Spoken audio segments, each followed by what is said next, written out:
After a moment's hesitation, Zorix nodded. "Deactivate the containment field," he ordered. "Zorix, you can't." Valak began, but fell silent as the field shimmered and disappeared. Elara stepped forward, standing before the ancient armor. Up close, she could see that the patterns on its surface weren't random. They formed symbols, language, flowing and shifting like liquid. She reached out slowly, her hand hovering just above the metal. "Hello," she whispered. "I think you've been waiting a very long time." And then she touched it. The artifact's response was immediate and dramatic. Light erupted from the point of contact, racing along the symbols etched into its surface. The entire lat was bathed in a golden glow as the armor seemed to come alive, its components shifting and reconfiguring before their astonished eyes. Genetic compatibility confirmed. A voice resonated from the artifact, speaking in a language no one had heard for 80,000 years. Yet Elara somehow understood. Descendant recognized. "Welcome, inheritor." The armor moved, flowing like liquid metal, extending toward Elara and beginning to envelop her. The assembled researchers backed away in alarm, but Elara remained calm, her expression one of fascination rather than fear as the ancient technology embraced her. "Impossible," Valak whispered, her neural pathways pulsing with shock. "No," Zorix replied, his compound eyes fixed on the transformation occurring before them. "Not impossible. Merely unexpected." The lab doors burst open as hegemony soldiers stormed in, weapons raised. They froze at the sight before them, a human woman being enveloped by the very artifact they had come to claim. The armor completed its integration with Elara, fitting her form perfectly. Her eyes glowed with the same golden light that emanated from the symbols now visible across the armor's surface. She turned to face the hegemony soldiers, power humming through systems dormant for millennia. "I think," she said, her voice overlaid with harmonics that resonated through the very structure of the station, "we need to have a conversation about boundaries." The lead hegemony soldier raised his weapon. Elara raised her hand, now encased in the ancient armor, and the weapon simply disintegrated. Or perhaps, she amended as the soldiers backed away in alarm, a demonstration instead. The human factor. Light danced across the armored surface, encasing Dr. Elara Nash as she faced the hegemony soldiers. Their weapons, advanced energy projectors designed to penetrate the toughest shielding, had crumbled to dust at her gesture. The soldiers backed away, their reptilian features twisted with fear. "This facility is under Concordat protection." Elara's voice resonated with harmonics that seemed to vibrate through the very structure of the station. "You will withdraw immediately." The lead soldier, his scales darkening with stress patterns, activated his comm unit. "Command, we have complications. The artifact has been activated by a human." Whatever response he received caused his dorsal ridges to flare in alarm. "Understood," he hissed, then addressed his squad. "Retreat to extraction point." The Grand Tactician wants visual confirmation. As the soldiers withdrew, Elara turned to face the astonished researchers. The armor moved with her as if it were a second skin, its surface constantly shifting with patterns of light that resembled circuitry and ancient symbols. "Dr. Nash," Zorix broke the stunned silence, his mandibles clicking rapidly in excitement. "Are you well?" Elara smiled, though the expression was partially obscured by the armor that had configured itself around her head, leaving only her face exposed. "Better than well, first researcher. I'm connected to something extraordinary." She looked down at her armored hands, watching as the patterns of light flowed across them. "It's communicating with me." "You can understand it?" Administrator Valak asked, her neural pathways pulsing with a mixture of alarm and fascination. "Not exactly understand," Elara clarified. "It's more like impressions, images, emotions." She closed her eyes briefly. "It's been waiting for so long. 80,000 years, alone in the dark, reaching out to minds that couldn't hear it. Until you," Nylith observed, her luminescent tendrils swaying gently. Why you? Why humans? Before Elara could answer, the station shuddered violently. The lights flickered, and the AI's voice came through the comm system. Alert. Hegemony vessels have opened fire. Shield integrity at 78% and declining. They're not retreating, they're growled, his thick hide rippling with anger. They're preparing for a full assault. Elara's expression hardened. I need to get to the command center. You need to be studied. Valak countered, her neural patterns shifting to indicate administrative authority. That armor is the enigmatic relic. The galactic Concordat research station, 7 hung in the void like a delicate snowflake, its gleaming spires and research modules extending outward from a central hub. Inside Containment Lab Delta, first researcher Zoryx clicked his mandibles in frustration as the latest subject writhed on the floor, vapor pouring from his gill slits. Another rejection, Zoryx noted, the pale blue skin around his 4 eyes crinkling with disappointment. That makes 27 species, all failed. The artifact responsible for this latest failure stood in the center of the chamber, illuminated by soft blue light. It resembled armor of some kind, a full-body suit designed for a bipedal being, crafted from an unknown metal that seemed to absorb and reflect light simultaneously. Its surface rippled occasionally with patterns that resembled circuitry, though no power source had ever been detected. Senior Administrator Valak, a tall Novan with translucent skin that revealed the complex network of neural pathways beneath, stepped forward, her movements fluid and deliberate. The Klaxi ambassador is most displeased. He was certain his warrior caste would be compatible. The ambassador's certainty is irrelevant to the artifact, Zoryx replied. It chooses who it chooses, or rather, it rejects who it rejects. So far, that's been everyone. The artifact had been discovered 3 standard years ago, buried in the ruins of a civilization so ancient that even the archivists of Centauri, with their million-year historical records, had no knowledge of them. Initial scans dated the armor at approximately 80,000 years old, yet showed no signs of degradation. Its metallic surface remained unmarred, its internal systems, whatever they might be, apparently intact. The Coalition Council is growing impatient, Valak said, her neural pathways pulsing with increasing luminosity, a sign of stress among Novans. They've invested considerable resources in this research station. They expect results. Science cannot be rushed, Zoryx responded, a common saying among his people. Politics, however, moves at its own pace, Valak countered. The hegemony has petitioned for access to the artifact. They claim our research methods are inefficient. Zoryx's exoskeletal plates rattled slightly, the equivalent of a human shudder. The hegemony was known for their brutal efficiency, often at the expense of ethical considerations. We follow protocols established by the Concordat, he insisted. If the hegemony wishes to apply their methods, they can discover their own ancient artifacts. A soft chime interrupted their conversation, followed by the smooth voice of the station's eye. Incoming shuttle from Earth Central requests docking clearance.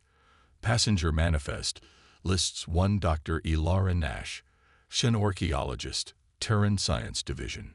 Valak's neural patterns flickered with surprise. A human. Here. I wasn't aware we had requested Terran assistance.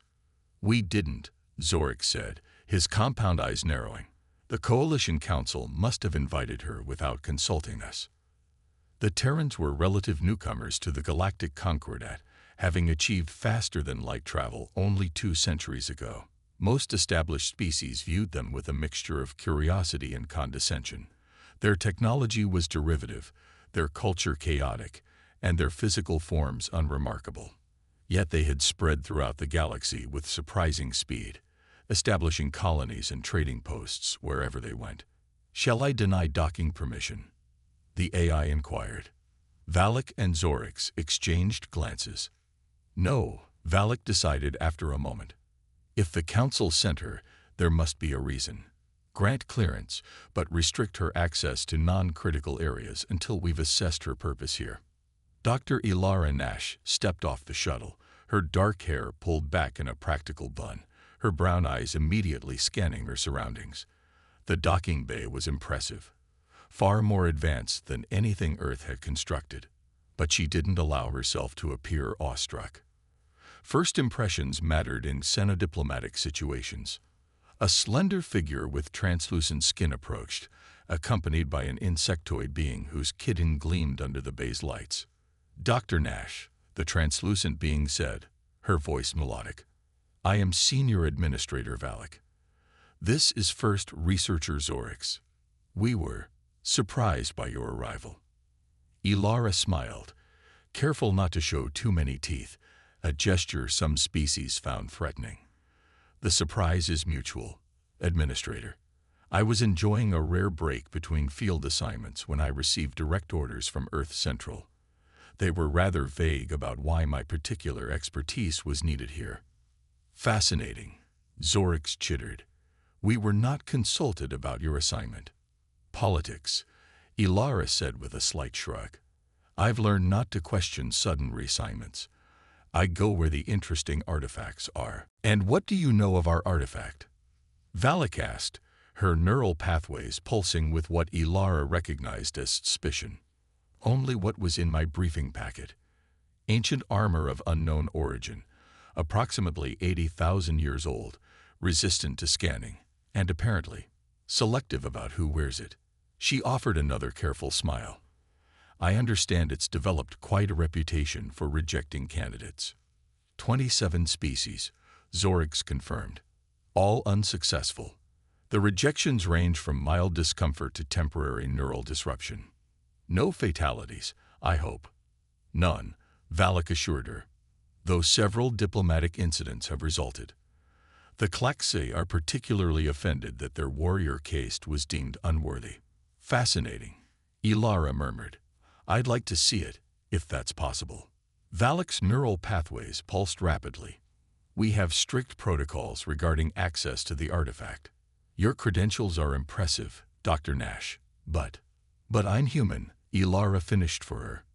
"And humans are new to the galactic community. I understand. I'm not asking to interact with the artifact, just to observe your research methods. Perhaps a fresh perspective might be useful." Zoryx's compound eyes shifted, indicating he was communicating silently with Relic through their shared network. After a moment, he spoke. "Limited observation may be permitted. We will arrange quarters for you and provide access to our less sensitive research data." "Thank you," Elara said, shouldering her pack. "I look forward to working with you both." As they escorted her through the station, Elara took careful note of her surroundings. The layout, the security measures, the various species that comprised the research team. Most regarded her with the same mixture of curiosity and dismissal she'd grown accustomed to since humanity joined the Concordat. "The human has been given restricted access to research materials," Zoryx reported to the assembled research team later that day. "Administrator Relic has assigned security to monitor her movements." "Is this wise?" asked Nylith, a Solarian researcher whose bioluminescent tendrils pulsed with concern. "Humans are known for their unpredictability.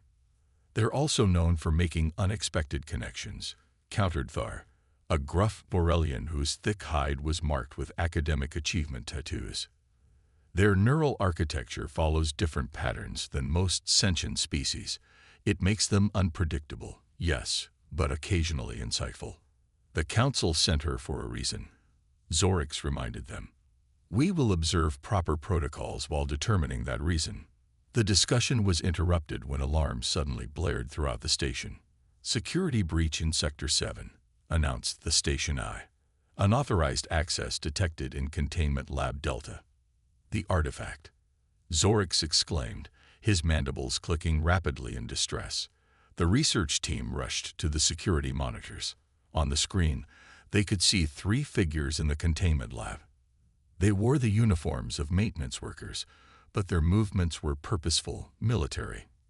"Hegemony operatives," Relic said, her neural pathways blazing with anger. "They must have infiltrated with the last supply shipment." On the screen, The operatives approached the artifact, weapons drawn. One of them reached for the armor and was immediately thrown backward as if struck by an invisible force. The other two met similar fates when they attempted to approach. Interesting, Thar rumbled. The artifact defends itself more actively than we've observed before. Security teams are responding, the AI announced. Intruders are retreating. Track them, Relic ordered. Lock down all escape routes. The monitors showed the operatives fleeing through the maintenance corridors, expertly evading the security teams. They reached a small maintenance airlock and escaped in what appeared to be a stealth pod that had been attached to the station's hull. How did they penetrate our security? Nilith's tendrils twisted in agitation. More importantly, Zoryx added, how did they know about the artifact? The details of our research are classified at the highest levels. Valak's neural pathways pulsed with grim patterns. We have a security breach, either in our systems or among our personnel. Initiate full security protocols. I want everyone's movements tracked, all communications monitored, including Dr. Nash. Thar asked. Especially Dr. Nash, Relic replied. Her arrival and this breach occurring within hours of each other is suspicious. Elara sat in her assigned quarters, reviewing the limited research data she'd been granted access to. The information was fascinating but clearly sanitized. Technical specifications without context, observations without conclusions. A soft chime announced a visitor. The door slid open to reveal Zoryx, his exoskeleton gleaming under the lights. Dr. Nash, he greeted her. I trust your accommodations are satisfactory. They're fine, thank you, she replied, setting aside her datapad. Though the research materials you've provided are somewhat limited. Security protocols, Zoryx explained, his mandibles clicking softly. However, in light of recent events, Administrator Relic has authorized me to offer you greater access. Recent events. There was an attempted breach of the containment lab. Hegemony operatives tried to steal the artifact, but were repelled by the artifact itself, interestingly enough. Elara's eyebrows rose. It defended itself. Indeed, more aggressively than we've observed in previous interactions. The intruders were thrown several meters when they approached it. Fascinating, Elara murmured. Its rejection protocols must include defensive capabilities. Zoryx studied her with his compound eyes. You seem unsurprised by this information. Elara met his gaze steadily. I studied similar artifacts on 3 different worlds. First researcher. Ancient technology often includes self-preservation protocols. What interests me is the selectivity of its rejections. It's not simply defending itself. It's waiting. Waiting? Zoryx's antennae twitched. For what? Or for whom? Elara corrected.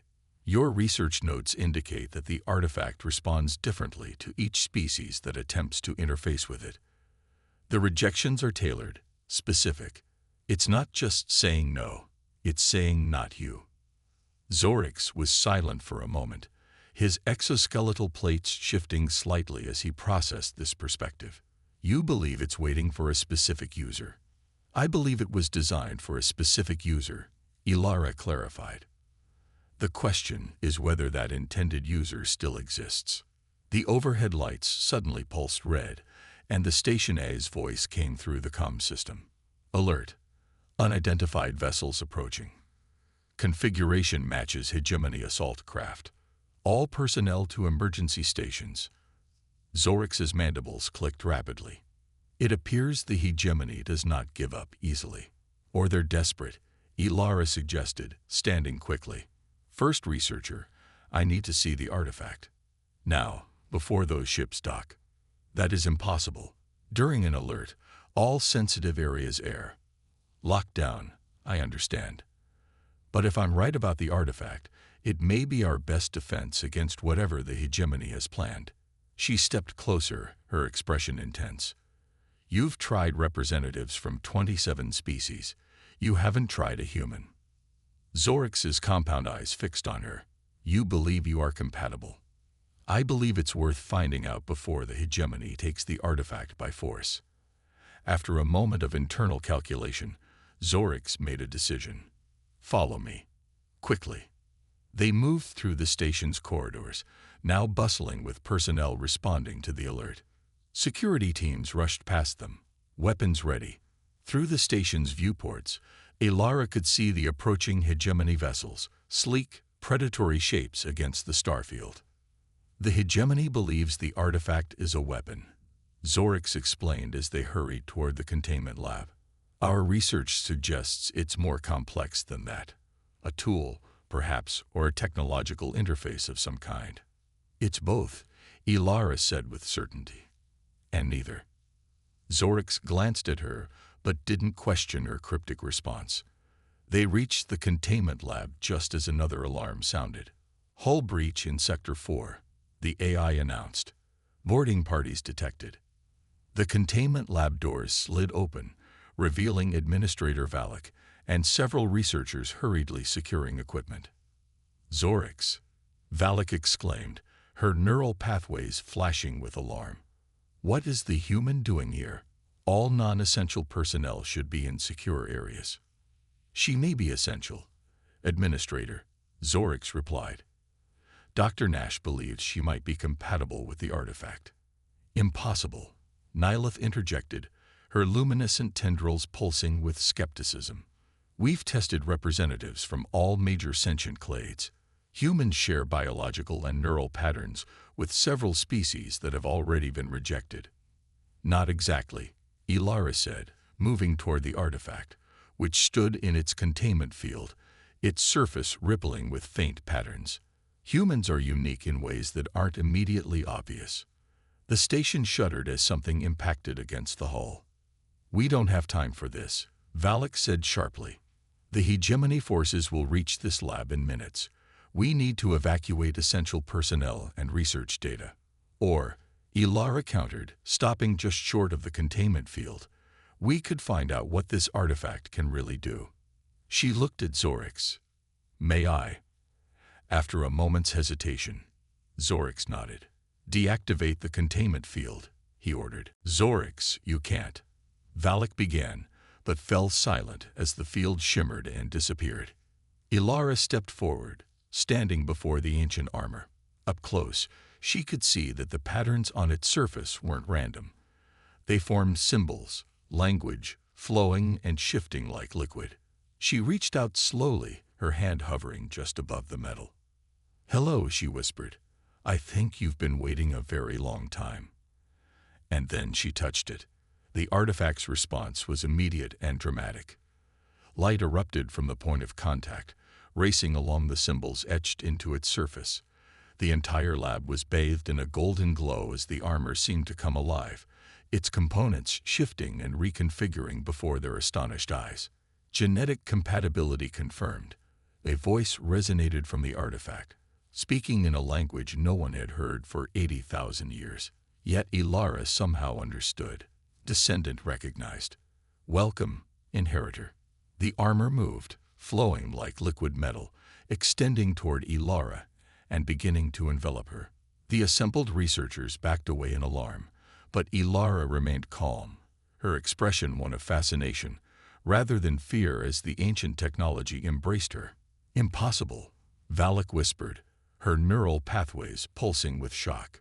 No, Zorix replied, his compound eyes fixed on the transformation occurring before them. Not impossible. Merely unexpected. The lab doors burst open as hegemony soldiers stormed in, weapons raised. They froze at the sight before them, a human woman being enveloped by the very artifact they had come to claim. The armor completed its integration with Elara, fitting her form perfectly.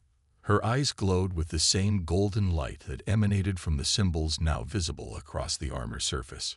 She turned to face the hegemony soldiers, power humming through systems dormant for millennia. I think, she said, her voice overlaid with harmonics that resonated through the very structure of the station, we need to have a conversation about boundaries. The lead hegemony soldier raised his weapon. Elara raised her hand, now encased in the ancient armor, and the weapon simply disintegrated. Or perhaps she amended as the soldiers backed away in alarm, a demonstration instead. The human factor. Light danced across the armored surface, encasing Dr. Elara Nash as she faced the hegemony soldiers. Their weapons, advanced energy projectors designed to penetrate the toughest shielding, had crumbled to dust at her gesture. The soldiers backed away, their reptilian features twisted with fear. This facility is under Concordat protection. Elara's voice resonated with harmonics that seemed to vibrate through the very structure of the station. You will withdraw immediately. The lead soldier, his scales darkening with stress patterns, activated his comm unit. Command, we have complications. The artifact has been activated by a human. Whatever response he received caused his dorsal ridges to flare in alarm. Understood, he hissed, then addressed his squad. Retreat to extraction point. The Grand Tactician wants visual confirmation. As the soldiers withdrew, Elara turned to face the astonished researchers. The armor moved with her as if it were a second skin, its surface constantly shifting with patterns of light that resembled circuitry and ancient symbols. Dr. Nash, Zoryx broke the stunned silence, his mandibles clicking rapidly in excitement. Are you well? Elara smiled, though the expression was partially obscured by the armor that had configured itself around her head, leaving only her face exposed. Better than well, first researcher. I'm connected to something extraordinary. She looked down at her armored hands, watching as the patterns of light flowed across them. It's communicating with me. You can understand it. Administrator Relic asked, her neural pathways pulsing with a mixture of alarm and fascination. Not exactly understand, Elara clarified. It's more like impressions, images, emotions. She closed her eyes briefly. It's been waiting for so long. 80,000 years, alone in the dark, reaching out to minds that couldn't hear it. Until you, Nylith observed, her luminescent tendrils swaying gently. Why you? Why humans? Before Elara could answer, the station shuddered violently. The lights flickered, and the AI's voice came through the comm system. Alert. Hegemony vessels have opened fire. Shield integrity at 78% and declining. They're not retreating, Thor growled, his thick hide rippling with anger. They're preparing for a full assault. Elara's expression hardened. I need to get to the command center. You need to be studied, Relic countered, her neural patterns shifting to indicate administrative authority. That armored is going to save this station, Elara interrupted. And everyone on it. First, researcher Zoryx, will you show me to the command center? Zoryx hesitated, caught between scientific curiosity and the immediate threat. Another impact rocked the station, making the decision for him. This way, he said, moving toward the door. The command center was in chaos when they arrived. View screens showed 5 hegemony warships surrounding the station, their weapons ports glowing as they prepared another volley. Station personnel worked frantically at control consoles, trying to reinforce shields and prepare evacuation protocols simultaneously. Shield integrity at 43%, reported a Novan technician, his neural pathways flashing with stress patterns. Evacuating non-essential personnel to emergency shuttles. The shuttles will be target practice for those warships, Thor observed grimly. Elara stepped forward, drawing all eyes in the command center. The armored human was an incongruous sight among the various alien species, yet there was something about her presence that commanded attention. Open a channel to the hegemony flagship, she ordered, her voice still carrying those strange harmonics. The communications officer, a slender Solarian, looked to Administrator Relic for confirmation. After a moment's hesitation, Relic nodded.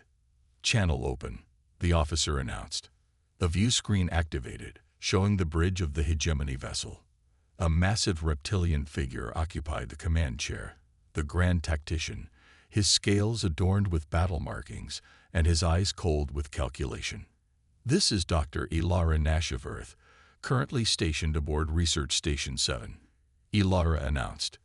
You are attacking a Concordat scientific facility in violation of galactic law. The Grand Tactician's tongue flicked out, tasting the air, a sign of amusement among his kind. The human wears our prize, he observed. How unexpected. The hegemony thanks you for activating the weapon. Surrender yourself, and the rest of the station may be spared. This isn't a weapon, Elara replied. At least, that's not its primary function, and I'm not surrendering anything. Then you will die with the others, the tactician said dismissively. Resume fire, he ordered his weapons officer. Elara closed her eyes, connecting more deeply with the armor. Images flooded her mind, stars seen from perspectives impossible for human eyes, civilizations rising and falling across millennia. And beneath it all, a sense of purpose so profound it brought tears to her eyes. No, she said softly. We won't. She raised her hand toward the view screen, just as the hegemony ships launched another bombardment. The energy weapons impacted the station's failing shields, and then simply ceased to exist. The beams didn't dissipate or reflect. They vanished as if they had never been fired. On the view screen, the Grand Tactician rose from his chair, his scales paling with shock. What is this? A conversation, Elara replied. About respect, about boundaries, about the proper way to conduct research and diplomacy. With each word, the armor glowed brighter, the patterns flowing faster across its surface. The beings who created this armor valued knowledge and cooperation. They didn't build weapons of conquest. They built tools of understanding. She took a step closer to the view screen. Your ships are now immobilized. Your weapons are temporarily deactivated. You have 1 hour to withdraw from this sector, or I will be forced to demonstrate more of this armor's capabilities. The Grand Tactician's dorsal ridges flared in rage. This is an act of war against the hegemony. No, Elara corrected him calmly. This is prevention of a war crime. 1 hour, tactician. She nodded to the communications officer, who terminated the connection. The command center erupted in exclamations of astonishment. Valak approached Elara, her neural pathways pulsing with a complex mixture of emotions. What did you do? She asked softly. I'm not entirely sure, Elara admitted. The armor responded to my intent. I wanted to protect the station, and it did. She looked down at her hands, watching the patterns shift. It's incredible technology. It doesn't just enhance physical capabilities. It somehow interfaces with space-time itself. Zorik stepped forward, his scientific curiosity overriding his fear. May I? He asked, gesturing toward her armored form. Elara nodded, and the researcher activated a scanner. He studied the readings with growing excitement. Fascinating, he exclaimed. The armor isn't generating any recognizable energy signatures. It's as if it's... He paused, mandibles clicking rapidly as he struggled for the right words, folding reality around itself, creating localized exceptions to physical laws. That's impossible, Valak stated flatly. Apparently not, Thar rumbled. At least, not for whoever built this technology. A junior researcher interrupted, approaching with a communication pad. Administrator Valak, we're receiving transmissions from across the station. The hegemony boarding parties are leaving, just walking back to their ships without resistance. They're not the only ones who received a message, Elara explained. The armor communicated directly with their neural implants, suggested that retreating was the optimal survival strategy. Valak's neural pathways flashed with alarm. You can control minds. No, Elara said firmly. And neither can the armor. It can suggest, strongly, but only in defense, never to dominate. She closed her eyes briefly, accessing the impressions flowing from the ancient technology. That was a foundational principle for its creators: to assist, to protect, to enhance, but never to control or conquer. These creators, Zorix asked eagerly, can you tell us about them? Elara nodded slowly. They called themselves the predecessors. They were Explorers, scientists, they seeded life throughout this galaxy, watching and guiding its evolution. Her eyes opened, glowing softly with the armor's light. They looked very much like humans, first researcher. Because humans are their descendants. The revelation sent shockwaves through the command center. Species that had regarded humans as upstarts, as derivative latecomers to the galactic community, now stared at Elara with new eyes. "That's impossible," Nylith exclaimed, her tendrils twisting in agitation. "Humans evolved on Earth. There is fossil evidence, genetic progression. Both can be true," Elara said gently. "The predecessors visited Earth many times over millions of years. They nudged our evolution, not controlling it, but encouraging certain traits, certain potentials." She smiled slightly. "They were particularly fond of our curiosity, our adaptability, our endless drive to understand. If what you're saying is true," Valak said slowly, her neural pathways pulsing with the effort of processing this paradigm shift, "then humans aren't just another species. You're inheritors." "Not just humans," Elara corrected her. "The predecessors seeded life throughout the galaxy. They guided the evolution of many species, including yours, Administrator. We're all their children, in different ways." She looked around at the diverse beings in the command center. Humans simply followed a genetic path that remained closest to the original template. A soft chime interrupted the conversation. "The hour is nearly up," the station AI announced. "Hegemony vessels show no sign of preparing for departure." Elara sighed. "They're calling my bluff." She turned to Valak. "With your permission, Administrator, I'd like to send them a more convincing demonstration." Valak studied her for a long moment, neural pathways shifting through patterns of calculation and assessment. Finally, she nodded. "Proceed, Dr. Nash." Elara closed her eyes, communing with the armor. The patterns across its surface accelerated, flowing like liquid light. When she opened her eyes again, they glowed with an inner radiance. "Open a channel to all hegemony vessels," she requested. The communications officer complied, and Elara addressed the hegemony fleet. "Your time is up. Since you've chosen not to withdraw peacefully, I will provide a demonstration of what this technology is capable of. Please observe." She raised her hand, and a beam of golden light extended from her palm, stretching out into space. It touched the smallest of the hegemony vessels, and the ship simply vanished. Gasps echoed through the command center. Elara quickly clarified.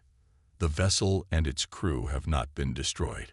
They've been relocated to the orbit of the hegemony homeworld, unharmed, but perhaps somewhat disoriented." She paused, letting the implications sink in. "The next vessel will be sent considerably farther. Your Grand Tactician has 30 seconds to signal retreat before I continue the demonstration." The response was almost immediate. The remaining hegemony ships began powering down weapons systems and altering their orientation, preparing to depart. "They're retreating," confirmed the sensor officer, a note of awe in his voice. Elara nodded, then suddenly staggered, catching herself against a console. Zorix moved quickly to support her. "Dr. Nash," he asked with concern. "I'm all right," she assured him, though her voice had lost some of its resonance. "Using the armor's capabilities at this level requires significant energy, some of which comes from me." She straightened, taking a deep breath. "I need to return to the lab. There's more I need to understand about this technology." Back in Containment Lab Delta, now reconfigured as a research center for studying the armor while it was still bonded to Elara, the human xenoarchaeologist sat on an examination platform. The armor had partially retracted, covering only her torso and limbs, leaving her head and neck exposed. "The neural interface is remarkable," Nylith observed, studying scan results. "It's not invasive like our technology. It doesn't penetrate the brain or nervous system at all. Instead, it seems to resonate with neural patterns, amplifying them, translating intent into action. It feels like an extension of my thought process, Elara explained. I don't command it. I think, and it responds. And it provides you with information.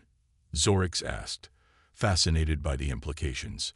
Not in words or data, Elara said, struggling to articulate the experience. In understanding. It's as if I've always known these things, but couldn't access the knowledge until now. Far, who had been analyzing material samples, looked up from his work. The composition defies analysis. It appears to be metal, but at the quantum level, it behaves more like a liquid crystal with biological properties. It's constantly changing at the molecular level. Because it's alive, Elara said simply. Or rather, it exists in a state between technology and life as we understand those terms. The predecessors didn't draw the same distinctions we do. Administrator Relic entered the lab, her neural pathways pulsing with urgent patterns. The Concordat Council is demanding a full report, she announced, and representatives from 17 species are requesting immediate access to our research. The revelation that humans may be direct descendants of the predecessors has caused considerable political complications. I imagine it has, Elara said with a small smile, especially for species that have dismissed humans as evolutionary latecomers. There will be resistance to this new paradigm, Relic acknowledged. Many will demand proof beyond the activation of a single artifact, no matter how impressive its capabilities. There is more proof, Elara said, her expression growing distant as she accessed the knowledge flowing from the armor. The predecessors left caches of their technology throughout the galaxy. This armor is just one piece, a guardian tool designed to awaken only for their descendants when the time was right. And why is now the right time? Zorix asked, his scientific curiosity insatiable. Elara's expression grew troubled. Because there's a threat coming. Something the predecessors foresaw, or perhaps experienced themselves. Something that led to their disappearance from the galaxy. The research team exchanged alarmed glances. What kind of threat? Relic asked, her neural pathways pulsing with concern. I don't know yet, Elara admitted. The knowledge is there, but fragmented. I need time to piece it together. She looked around at the assembled researchers, beings from a dozen different worlds, all now looking to her for answers. But I do know this. The predecessors didn't intend for humans alone to face what's coming. The armor activated for me, yes, but its purpose is to protect all sentient life. The predecessors may have shaped human evolution to be compatible with their technology, but they considered all intelligent species in this galaxy to be their legacy. She stood, the armor flowing to cover her completely once more.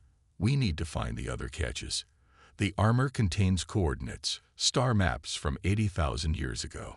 We'll need astronomers to translate them to current positions. We? Nyleth asked, her tendrils waving gently with curiosity. Yes, Elara said firmly.